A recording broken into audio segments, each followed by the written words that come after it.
Saudara Polresta Banda Aceh membuka hotline layanan pengaduan bagi masyarakat untuk mengawasi dan juga melaporkan jika menemukan anggota Polri terlibat judi online. Berikut kita simak informasi selengkapnya.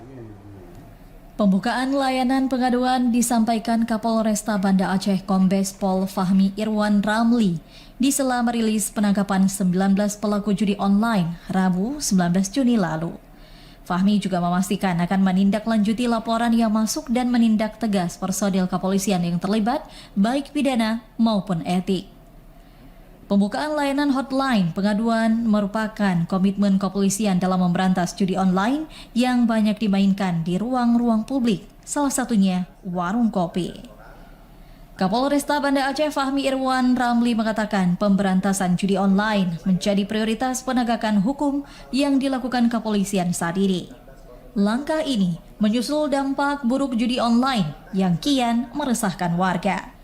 Selain membuka hotline layanan di nomor 0823 1685 1998, Kapolresta Banda Aceh juga memerintahkan para kabak, kasat dan kasih hingga Kapolsek jajaran Polresta Banda Aceh untuk merazia ponsel personil kepolisian.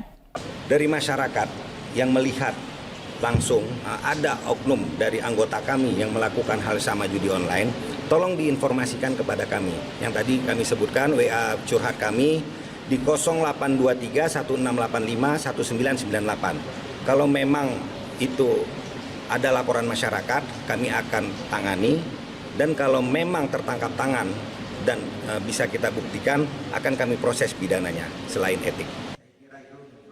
Fahmi menambahkan, selain pengawasan ke internal, pencegahan maraknya judi online juga akan dilakukan kepolisian dengan sosialisasi ke warung-warung kopi bersama Satpol PP dan Wilayatul Hisbah maupun Kominfo. Aksi ini diharap mampu mencegah maraknya judi online di ruang publik. Dan tak hanya warga, pemilik warung kopi juga diharapkan berpartisipasi mencegah warung kopi menjadi tempat judi online. Dari Banda Aceh, Arman Konedi, TVRI Aceh melaporkan.